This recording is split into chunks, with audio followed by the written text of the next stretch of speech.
Hello दोस्तों, आनंद लेखनी blog में सभी लोगों का हार्दिक स्वागत है। दोस्तों, आज मैं आप लोगों को जितना मुझे ज्ञान है और जितना मैंने देखा है, सुना है, पढ़ा है, उसके अनुसार मैं आपको हस्तरेखा विज्ञान के बारे में बताऊंगा। और उसकी आज मैं आपको शुरुआत करूंगा उसकी। और शुरुआत के साथ मैं आपको बताऊंगा कि हस्तरेखा विज्ञान क्या है और इसको शुरुआत कहाँ से की गई और कैसे इसकी शुरुआत हुई। दोस्तों, हम जानते हैं कि हमारे शास्त्रों में या जो भी हमारे पुराने ग्रंथ हैं, ग्रंथों में इन बातों का प्रमाण मिलता है कि हम रोज़ की दुनिया में जो चीज़ करते हैं, जो सोचते हैं, या हमारा जन्म जिस घड़ी, जिस क्षण, जिस पल में हुआ है, तो उसी के अनुसार हमारे जीवन के वृत्तांत हमारे चिन्हों में, हमारे शरीर में, हमारे हाथों में, हमारे पैरों में, हमारे मुंह में वो अंकित हो जाते हैं। दोस्तों, ज्योतिष विज्ञान भी एक, जिसको एस्ट्रोलॉजी कहते हैं, और ये पामेस्ट है। पामेस्ट और एस्ट्रोलॉजी एक दूसरे से मिलते हुए हैं। एस्ट्रोलॉजी में गणित का विषय ज़्यादा होता है। गणित के आधार पर, अंक गणित के आधार पर इसका आंकलन किया जाता है और पूरा गणित के अनुसार से, न्यूमरोलॉजी के हिसाब से इसका आंकलन किया जाता है।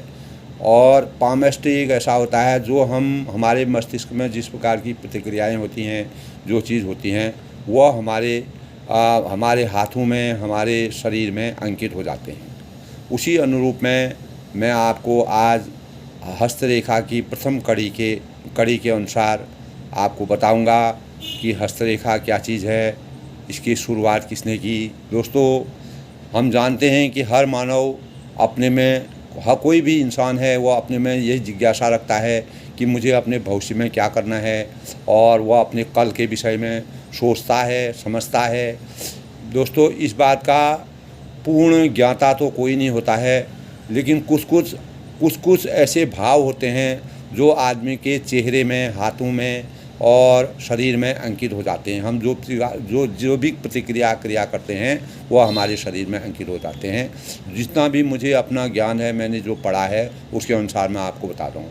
विभिन्न प्रकार के हस्तरेखा, विभिन्न प्रकार के जो हस्तरेखा का ज्ञान करने वाले हैं, उसमें उनके अनुसार हमारी सोच व दैनिक जो कार्य होते हैं, उनकी रूपरेखा था जन्म से हमारे शरीर के अंगों में वैसे ही प्रतीक चिन्ह बन जाते हैं। जैसे मैंने ने कहा कि मतलब हमारे चिन्ह वैसे ही बनते हैं, या निशानियां बनने रहती हैं, विभिन्न प्रकार की निशानियां बन जाती हैं, वही निशानी हमारे हाथ में आती है।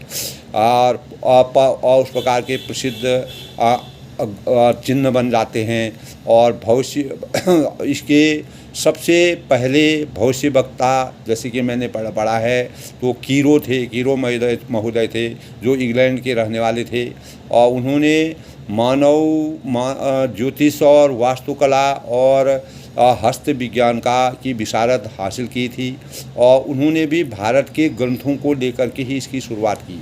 रेखा शास्त्र के अलावा उनको नक्षत्रों का भी ज्ञान था, और भविष्य वक्ता भी वह कहलाते थे। और संसार में वह बहुत ही फेमस थे।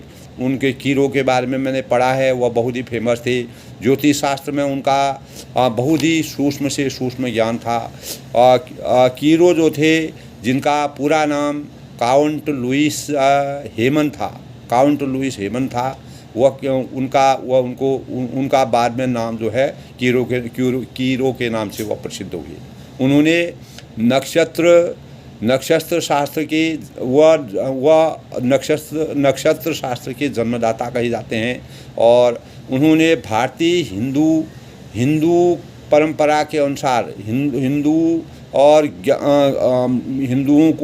को ज्ञानमयी सभ्यता के रूप में अंकित किया। जब वह भारत भ्रमण के अंतर्गत आए थे अपने देश से, तो उन्होंने भारतीय सभ्यता के अनुसार ही हमारे ग्रंथों में ही इस हस्तरेखा विज्ञान या ज्योतिष का पूर्ण अनुभव उनको यहाँ से हुआ। यहाँ उनको एक इस प्रकार के ग्रंथ मिले और जिन ग्रंथों के माध्यम से उन्होंने हमारे सामने इस विद्या को रखा। उन्होंने इस बात की खोज की कि ज्ञान और विद्या मौखिक रूप से भारत के कुछ ही ज्ञानियों और पंडितों के पास विद्यमान हैं। हमारे वहाँ ऐसे ऐसे पंडित थे, लेकिन हम लोग अपने ग्रंथों को आगे नहीं बढ़ा पाए। लेकिन उन्होंने खोज की और उनके प्रकरण से प्राप्त और काफ़ी प्रकरण उन्होंने इस समय में इस संबंध में प्राप्त किए।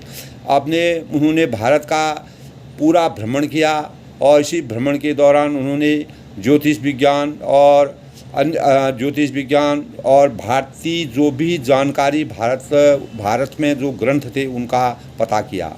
विभिन्न ग्रंथ हैं और विभिन्न प्रकार के अवशेषों को देख करके उन्होंने सब बातें बताई और इसके अनुसार धीरे धीरे पीढ़ी दर पीढ़ी उनके द्वारा खोज की गई, अध्ययन किया गया और उनका पुस्तकीय रूप से उन्होंने उसको समाज के सामने उतारने की प्रेरणा समाज में दी।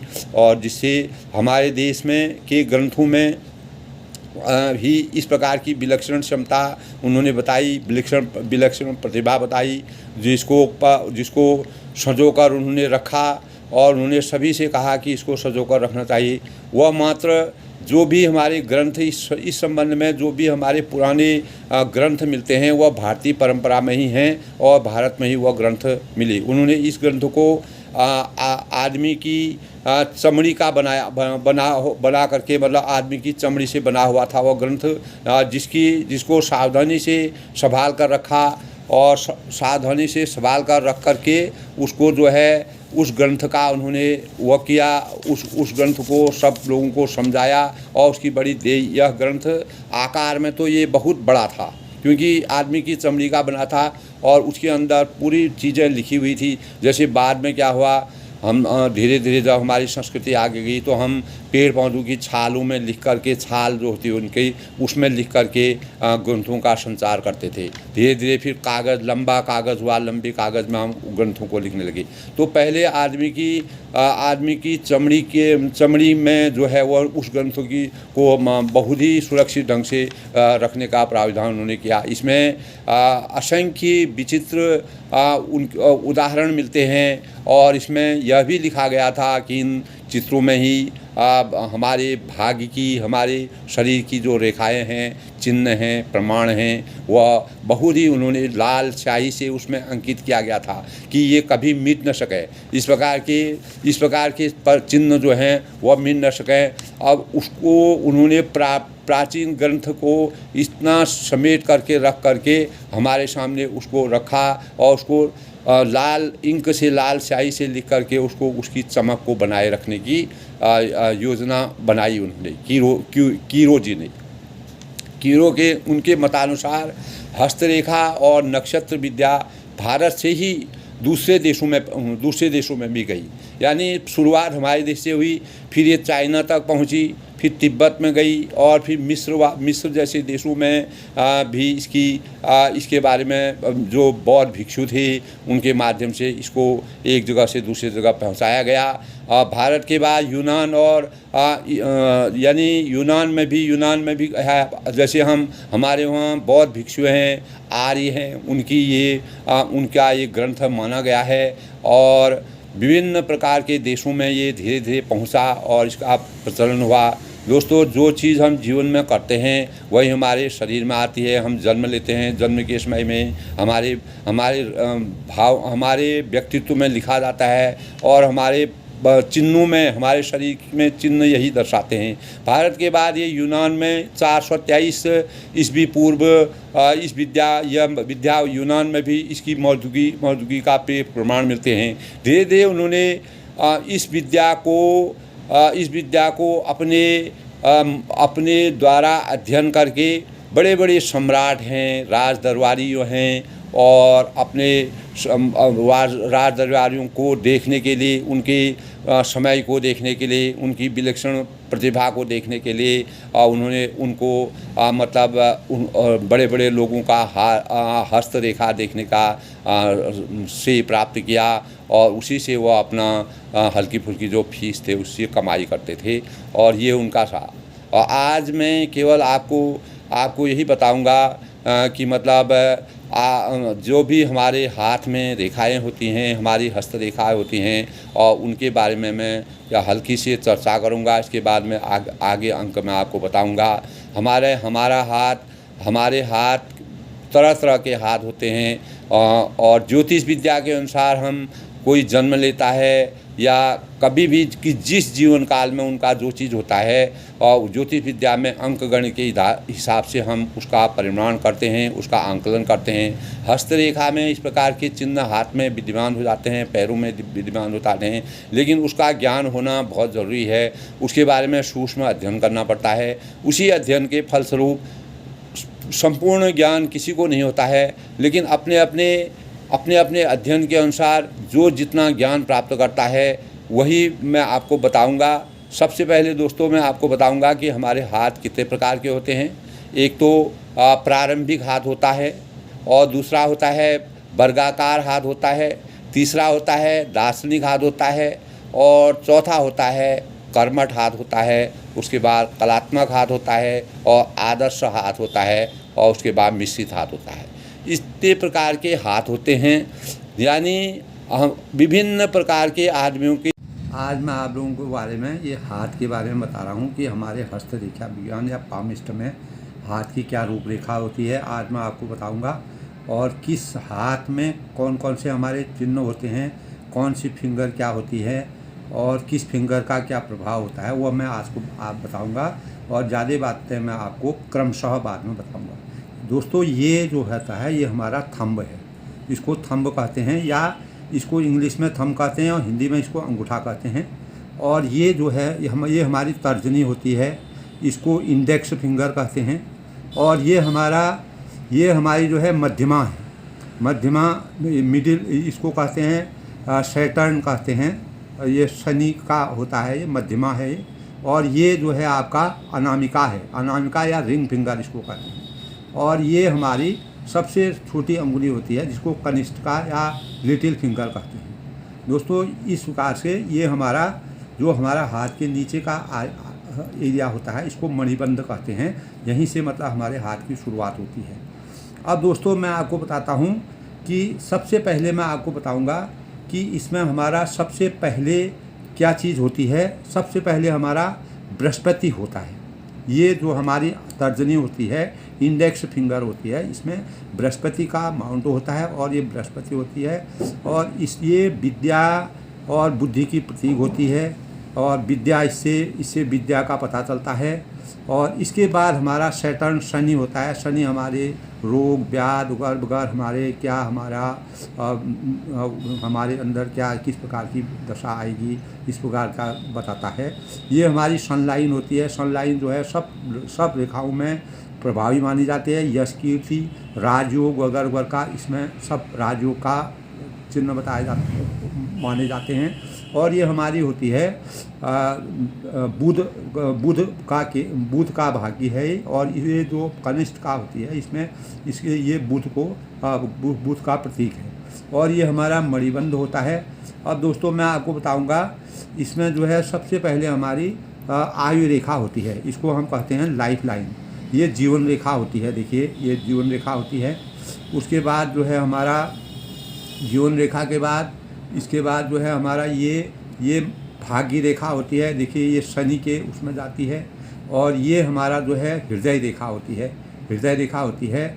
और ये जो है हमारा ये हमारा हृदय रेखा होती है। और ये जो है हमारी हृदय रेखा, देखिए यहाँ से ये ऐसे करके ये हृदय रेखा होती है।